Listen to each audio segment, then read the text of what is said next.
You can create a custom character, marry everyone in town, get divorced, lay a giant corpse over the town to lower house prices, buy every property and business in the land, ruin an NPC's life by screwing their wife, firing them, and evicting their children. In the game, Fable, coming autumn this year for Xbox, PlayStation, and PC.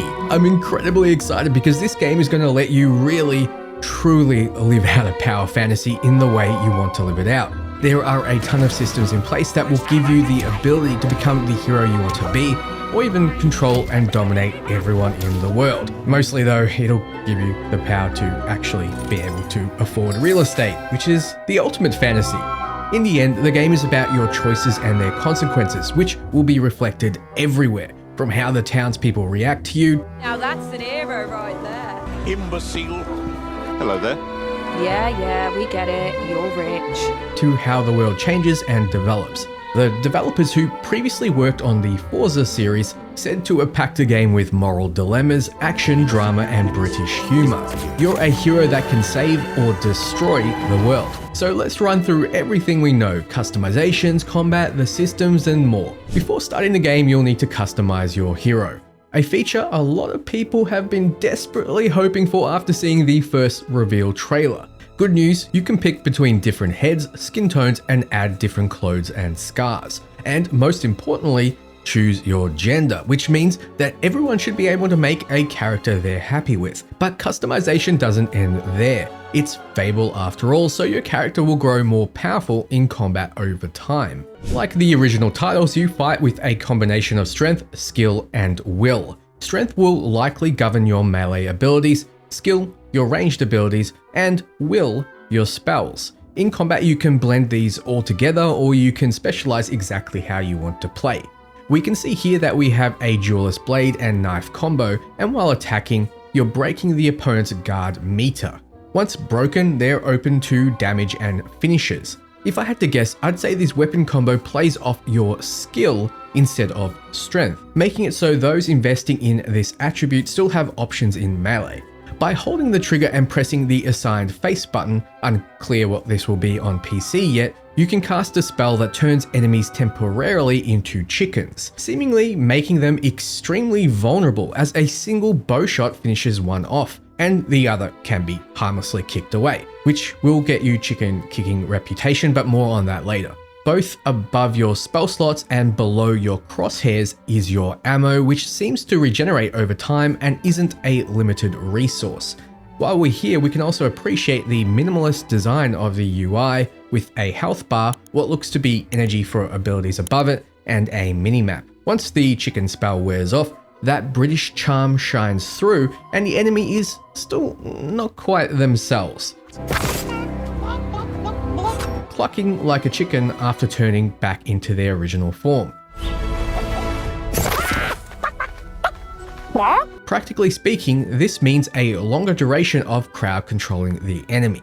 Wielding heavy two-handed weapons seems to have an impact and will no doubt be more effective with investment into strength, though we can see 25 ranged ammo here, and including the fireball spell, these seem to not be strength related abilities, so it's hard to tell what kind of build this is. Now, melee may have looked slow, but it seems once you break an opponent's guard, like here with a longsword, even while they're at full health, you can execute a finisher. Spells seem to be on a cooldown rather than using mana, and abilities most likely use the ability bars. Although this fireball seems extremely strong, one-shotting the enemy, we don't quite know the enemy's strength here. I do love the wind-up animation. Here, against a larger enemy, you'll notice that parrying attacks lowers the opponent's guard meter. So we have light and heavy attacks, as well as parry. Later we'll see a way to dodge as well. Once again, when the guard is broken, you can finish enemies for what could be major damage or an outright kill. It's hard to tell at this stage. What is interesting though is that your ranged weapon, in this case she has a bow equipped, will bypass an enemy's guard. There will be flying enemies in the game as well, so this is one way of dealing with them. The keen-eyed will also notice that the player is slowing down time as she aims, and also it seems the shot is charged as you hold the bow. It's unclear if you need to opt into these abilities. This also confirms there will be enemy weak spots, as the headless lantern ghost dude is clearly quite upset that his lantern was shot. Now, in all Fable titles before this, I made my first character focus on spells. I don't think this title will be any different. Though heavy weapons are looking great. Light attacks still hit hard, and the heavy attacks punt small enemies away like these hobs. If you watch again, you'll notice that dodging out of the way of an enemy attack results in one hob hitting its ally instead of you, finishing him off. No doubt Fable systems will encourage you to have fun in combat like this. And later on when we talk about NPCs, you'll see there are other systems in place to let you have fun as well. Notably, there is a lot of enemy variety. Here we're fighting the undead and Belverines with a rapid fire crossbow. It has a lot of ammo, but notably it can't damage one of the undead's heavy armor. A quick melee strike with it and a shot to the Achilles ankle and the enemy is knocked to the ground. While knocked to the ground, they are vulnerable to finishing strikes. Do note that the crossbow clears these skeletons without the need to break their guard. Like mentioned before, without investment, it seems limited ammo, regenerating or not, will not be suitable for longer fights. Do note that the crossbow clears these skeletons without the need to break their guard, like mentioned before. But without investment, it seems like the limited ammo, regenerating or not, will not make it suitable for longer fights. Here we see what seems to be a boss or mini-boss fight, the cockatrice. This is a giant fire-breathing chicken, because we hate chickens in Albion. It's already quite damaged, and after a failed drop kick, a missed tail whip, and a parried peck, its guard meter is lowered enough that you can finish it off with a spell that summons magical blades. No, it doesn't burn your target, it's just the cockatrice's death animation. I love the little detail here, you can see flaming feathers rising into the sky. So we've seen a bit of combat, but what about the other systems Fable is known for, like how the townsfolk reacted to you and how the world felt living? Well, here they're doubling down. The developers loved how in the originals you could mess around with the villagers and do a lot of things in the cities not related to combat. So here we have a look at one of the jobs you can take as a blacksmith. Seems like a standard minigame with an arcade feel. Forging weapons gets you dollary dues to spend elsewhere, and man can you spend.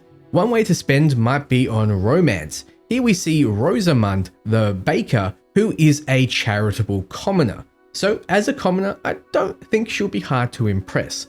She currently fancies our character. What's nice is that different NPCs will appreciate different reputation.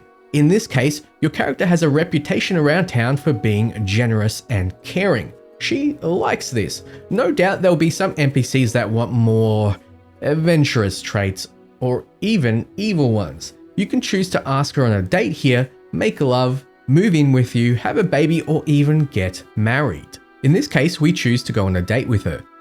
Fancy a date? Perfect. You can get to know me better. Before the date, you can pick a gift to bring with you or proceed without one. If I was a betting man, I'd say a gift improves your chances. Here we see one of the houses you can buy, number 5 Tower View. It has 2 people living in it with a total of 4 being possible, and for 450,000, you can get an income of 28,000. Now it's unclear how often this income hits your account. It seems more likely that it's going to be a yearly income based on the purchase price. Now, 450,000 is a lot of moolah. Before with the blacksmithing minigame, we got 20 for a perfect weapon forge. So unless you're going to forge 22,500 weapons, you'll need to find a better way of getting cash if you want to be a property mogul. And property mogul you can become. You can purchase every single house in the world along with every single business. You can literally become the owner of everything. No doubt this will be extremely difficult to do, but it is possible, which makes me very excited. It's something to work towards, the ultimate capitalist, the winner of Monopoly. You can marry as many people as you choose, and like my nightmares, you can have houses upon houses filled with children. running about, a town of your children. You better mogul it up to pay for all those mouths. The devs say this is all systemic and your choices ripple out. This wouldn't matter if the NPCs are all boring, but apparently they are lovingly called the living population by the devs. There are over 1,000 NPCs and every single one is unique. Each has a name, a role, a daily routine, and their own personality. We can see while walking through this town, it gives a brief summary that you can expand for each one by chatting to them. Leslie here is a cowardly commoner and Panminda is a vain commoner. Both are indifferent to you as shown by the yin and yang face icon. When you chat with them, the dialogue is fully voiced and you can interact with NPCs in a variety of ways. One of the things you can do is hire NPCs for your businesses. We see here Zara the Butcher. How can I help you, boss? She calls you boss, so that had to be programmed in for each of the over 1,000 NPCs you could get to work for you. You can see the yin and yang face is happy because she likes you for hiring her. Pretty simple really, give a poor woman a job and she'll most likely appreciate the opportunity. You have a few options when talking to her, one of which is to browse her goods, so you can buy from your own shop. I'll leave you to speculate what the other options are. You can follow any one of these NPCs for a day and watch them live their lives, which is fully systemic. They'll wake up, go to work, and spend some leisure time on hobbies, then go home to bed, or not go home because you can buy their house and evict them. Here we see Oliver the Beggar. All right. Oh, it's you. You're awful. Now, he gets the title The Beggar because you bought his house and evicted him to the streets. He dislikes you for that reason and thinks you're heartless. So if an NPC crosses you, you can effectively ruin their life. Buy the business that employs them, fire them, buy the building they live in, evict them, screw their wife, bully their children, then weirdly enough, try to romance them through all of that.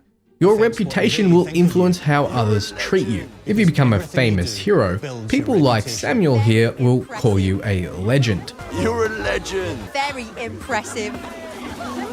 Now that's an hero right there. All three of these commoners appreciating your heroic demeanor.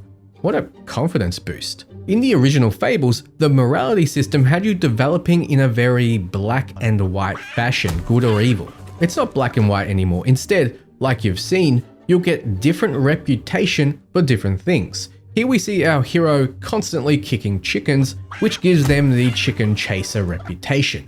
Now, you might find NPCs that like or dislike that, which will influence how they see you. Morality is subjective in Fable, white, black, and grey areas. Here is the business called Dartmoor's, a toy shop for children that generates $58,500 a year for the purchase price of $850,000.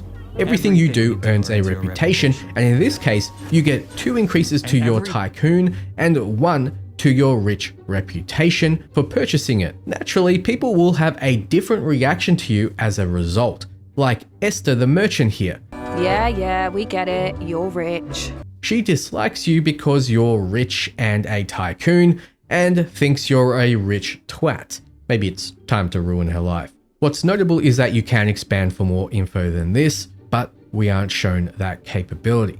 So NPCs will love or hate you for the choices you make and will always tell you why. Imbecile. I don't know about you, but I wouldn't be able to play a game like this and not hold a grudge against Lucius the Lazy Noble. I'd probably follow him around, see what matters to him, then systematically destroy it. Yeah, I know what you're thinking. I'd make a great friend. So your reputation is based on the choices you make, and you're apparently going to be making a lot of them. Big and small, moral and immoral. Some will even change the landscape of Albion for the rest of the game. The devs call this Your Choices Change the World. Early on, you'll meet a character named Dave, who is definitely not an actor from the IT crowd. Dave is an egotistical gardener, 2 words I haven't heard together before. He's discovered a magical growth formula and accidentally turns himself into a giant, and that becomes a problem. It's your job to deal with him, to either kill him or spare him. If you kill him though, his giant corpse will lay outside of town on the farmland for the rest of the game, and that's going to affect house prices, which might actually be what you want since you can sweep in and buy everything up. No doubt sparing him will yield different rewards. However, This choice will affect what people of Albion think of you, especially Dave's sister, though if she becomes a problem, you can just lay her corpse next to his. Now, I mentioned the developers. It's no longer being developed by Lionshead Studios like the original. Instead, it's being developed by Playground, who most notably work on the Forza series. Forza is damn beautiful and is a racing simulation. I'm not worried though, because even though Fable is Playground's first open world action RPG, they've shown that they're Fable fans and will be faithful to the series. In my opinion, they're adding some real technical expertise here because the results look impressive, and perhaps that means fresh eyes is what we need to add new life into the franchise. So Playgrounds is giving Fable a new beginning, but what about yours? It wouldn't be Fable if your character didn't start as a child that made choices that ripple out when you reach adulthood. It begins in the sleepy town of Briarwood. You face a moment of extreme danger and then your hero powers manifest. You're the first hero in Albion in a generation. Of course, disaster strikes and your town and your grandma are turned into stone by a mysterious person. This leads you to set out on an adventure that will change Albion forever. I'm hoping this mysterious person is an antagonist worthy of pressing forward in the story, because God knows I love a fleshed out bad guy. When you finally head out, you'll be able to explore the large open world, and from what we can see, there will be a lot of different biomes and environments. This is said to be completely seamless, and you'll be able to go wherever you want at this point of the game. A freedom we never got in the previous Fable titles. The world does look insanely good. It's said to be completely handcrafted, which means no random generation. One of the locations is Albion's capital city and is no doubt where you'll spend a majority of your time. It's massive and full of contrasting areas like rich and poor districts, castles, and the Heroes Guild. At the Heroes Guild, you'll meet the Guild Master, Humphrey the Golden. It looks like he'll be the one mentoring and helping your character out, at least at the beginning of the game. No, really, why does this custom character look so damn odd? It's not grifting, it's just the truth. It's like she's deliberately made to be a contrasting caricature to the rest of the beautiful game. With that being said though, that's everything we know about Fable so far. What do you think? More or less excited? I think many of you will be just as surprised as I was to see how good this game looks. So if you want to know more, you're in the right place. Be sure to follow and like to encourage YouTube to stop being a jerk. It's a choice you can make with very real consequences for me. Thanks so much for watching, and until next time, ciao friends.